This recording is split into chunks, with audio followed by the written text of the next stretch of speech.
Let's see, I think I started my YouTube channel in approximately 2005, 2006, somewhere around that. In 1999, my mom created a username for me on AOL, and it was SW Holly, or, you know, Scott William Hollingsworth, hence my name. But over the years, it's sort of become amalgamized into this like word on its own where you pronounce it Swholli. You know, just capital SWHOLLI. So that's just sort of been my username for years and years. So in 2005, when I first started my YouTube channel, I of course named it Swholli.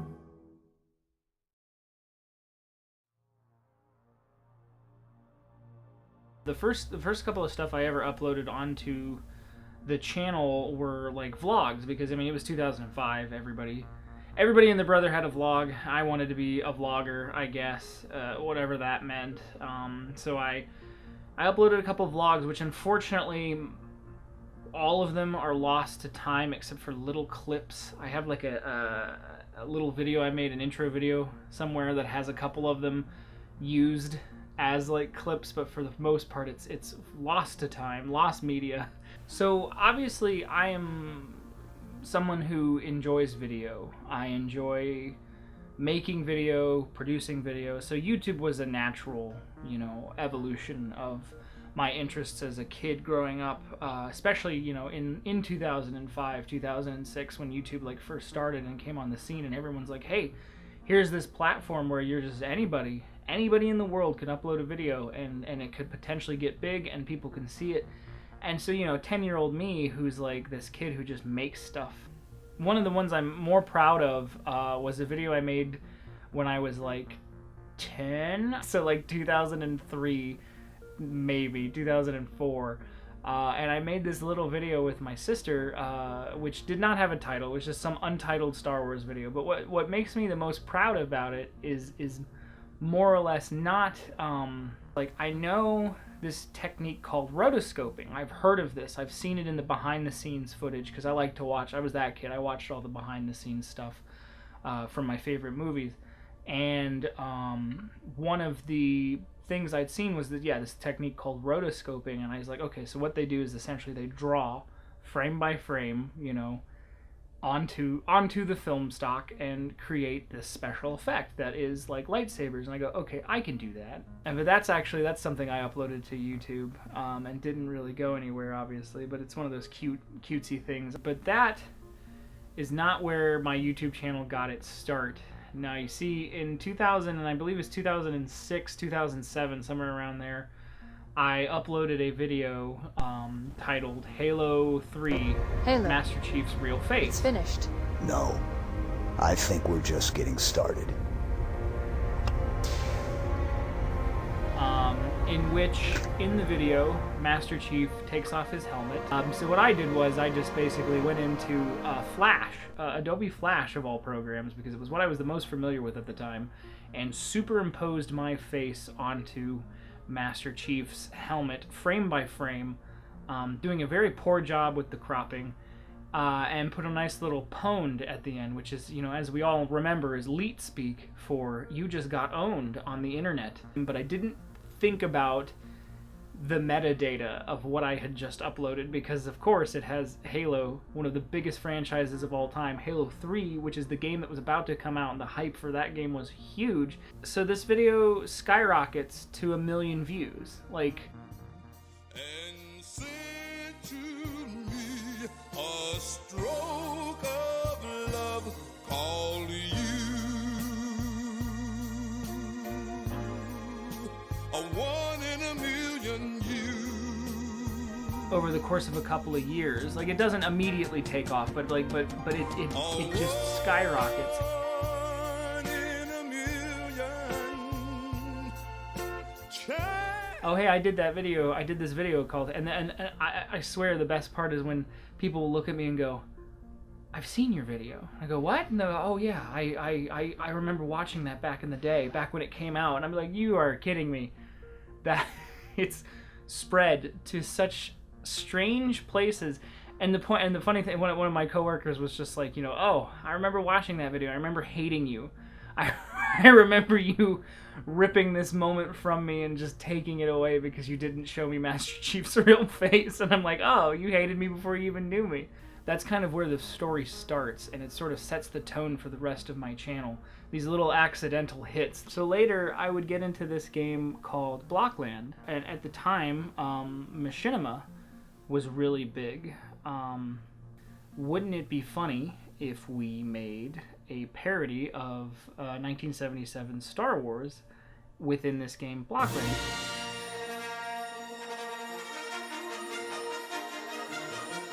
Because Lego Star Wars, the video game, had been out and was something I was into, and obviously, you know, Star Wars in general, as I mentioned before with that video. So I created what is now called Block Wars, which is another video that has gone semi-viral. I think it's upward of the 250,000, maybe 300,000 views, somewhere in that range. So that was my YouTube career in the middle, the end of the end of the aughts, from 2005 to 2009 was mostly spent making video game related content, machinima. In 2010 around is when I would start a second channel with some friends at school. These videos are coming out by, like, you know, the Angry Video Game Nerd. Called the channel the Swhovs, and it was not a name that meant anything. It was mostly what rhymes with suave. Google. Oh, a foot soldier, French foot soldier, a zouave. That's what we'll call it. That was our video game channel. I remember how to do it, 'cause you know what time it is. All the time, every day. I was like, I want to review video games. That sounds like a lot of fun. So that's where we got into that. And we kept that channel going from about 2010, sporadically uploading, not a very great upload schedule, but sporadically uploading from 2010 to about 2015. It was about 5 years of trying to do YouTube content that way. One of my favorite videos that we ever did on that channel, it was a review of the Magnavox Odyssey 2, or Odyssey Squared, I guess, if depending on how you want to read that logo. And we kind of structured it around reviewing multiple games in one video, because it was like, because with those old games, with the Atari games and the Magnavox ColecoVision, all those games are very much arcade style. So we had these bite-sized games, so we had a lot of freedom to review multiple games into one video. And so what we ended up doing was we would sort of come up with a sketch, like a little video sketch, each of the games that we reviewed. One was a tank game where we were making a joke about how the tank turrets, like, basically fired at a tiny speed, and so the tank bullets were really slow. We're like, would it be funny if that was real, you know? And then Fire!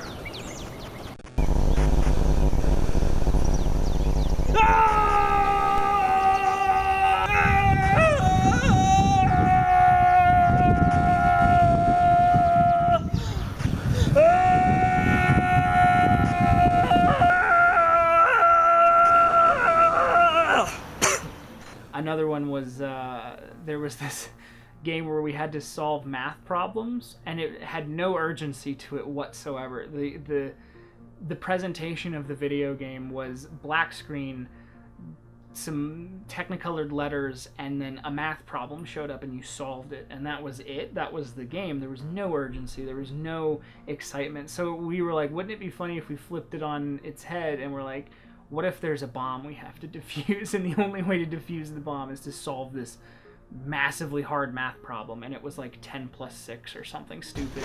Dylan, there's a bomb! What?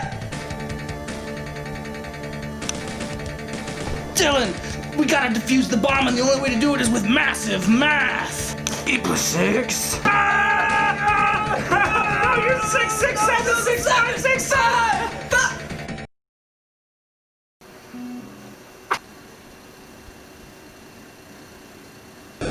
There's something so pure about two friends just getting together to make content with each other. Like when you're collaborating with somebody, when you're making art purely for the sake of making it, So right off the heels of us reviewing video games was I watched this movie called God's Not Dead. Okay. So let me disclaimer this one really quickly. I'm not in any way a Christian, a theist, or really any bit spiritual, but I'm also not a militant atheist with a complex who seeks out arguments about faith. I'll gladly discuss my own views and concerns if it's needed or asked of, but I really don't care what each of us believes so long as those beliefs don't hurt anyone else. That being said, do you remember that chain letter that went around back in like 1996? You probably got it forwarded to you by a weird aunt or uncle, and there was plenty of red fonts and Comic Sans. And in that movie, if you've not seen it, essentially, whatever your religious leanings are or not doesn't matter. The point is that it's a very bad movie. It is very hokey. It is very ham-fisted. Me, I'm like, this movie is awful. There's something about it. There was just something about that movie that I just remember feeling this like passion to say, I was like, I need to tear this thing apart. Yeah, well, okay, so basically if you took that story and then turned it into a 2-hour movie, that's what this is. That is what this is. I review God's Not Dead. I get through with it. I did not expect it to be 40 minutes long. I really didn't. Like, once I got done, I wasn't really even paying attention. It was one of those things where as I'm writing it, as I'm recording the dialogue, because basically I did it all as a voiceover, and I get to the end and I go, oh my gosh, this thing is 40 minutes long. That's hilarious. I thought this was going to be a 10-minute long video, but it was like I had a lot to say.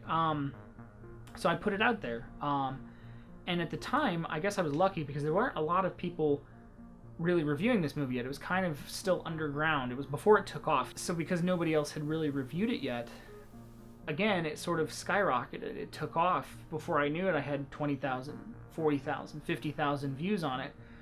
And people were, commenting, and people were having discussions, and they were like very interested in what I had to say, and they thought this is really good. And it gave me that boost of confidence to go, oh, okay, I liked doing that. I really liked talking about this movie. I should do more of these because I could, other people have done it. Other people make movie reviews on YouTube. I should make movie reviews on YouTube. I love movies. I love making movies. I love talking about movies. So I was like, this is good, but I was like, I need a shtick. I can't just go about doing the same things that everybody else is doing. So what I picked based on that first video was, I said, okay, well, I'm going to review media that everybody else says is good, or a certain group of people say it's good. I do not agree. I was like, I basically took the form of the contrarian, and I would end up shooting myself in the foot for this because as the contrarian, you have to constantly be contrary to other people. I didn't always have, there were movies that would come out that were either, these are bad, but they're not so bad that I'm angry, or, oh, these are bad and everybody knows it's bad and they've said it's bad and I'm not going to be the first person to say anything. So it ended up creating its own self-defeating, formula, because I would have these ideas where I go, I want to review that movie, and then I'd get maybe halfway through it and I'd go, I don't have a lot to say that follows the format that I have created for myself. It doesn't really jive. so I also do Swholli.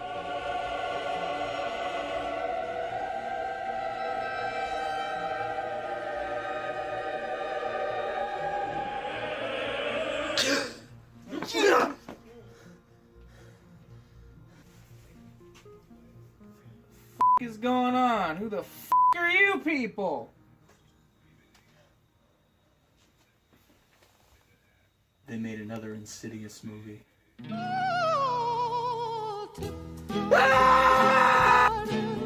So, I've reviewed things from, bad Bigfoot movies to, Ghostbusters to the Evil Dead franchise to, I think what I've learned from the most from that is that I do enjoy talking about things I like a lot more than I enjoy talking about things I don't.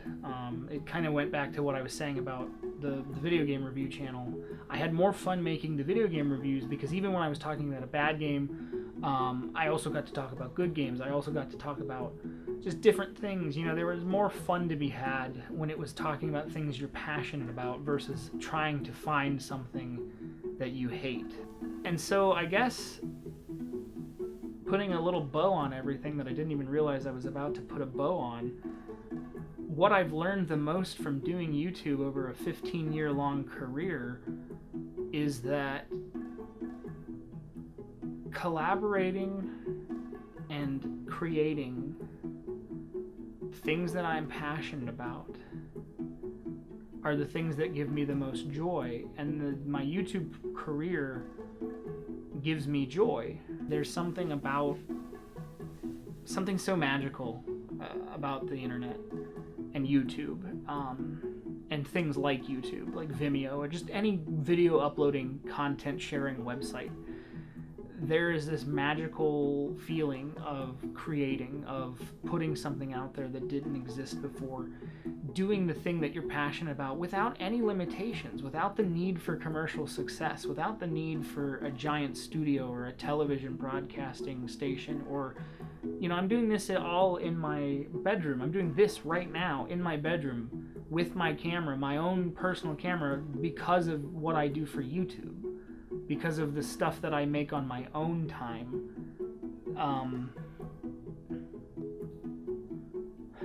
So yeah, that's the story of my YouTube channel. From humble beginnings of pointless comedy filter to the humble endings of pointless comedy filter. It's my passion. It's my goal. My life's goal is to just make content, making it for myself. YouTube, you know, YouTube, it's in the name. Like, everything about what I do can be summed up in that 15-year career, and I'm really proud of it. The one thing that I've never ever given up on is making stuff, and making YouTube, and making videos. And that 15 years strong, you know, consistently using it, it really speaks as something that I enjoy a lot, and is that outlet for me, is that joy.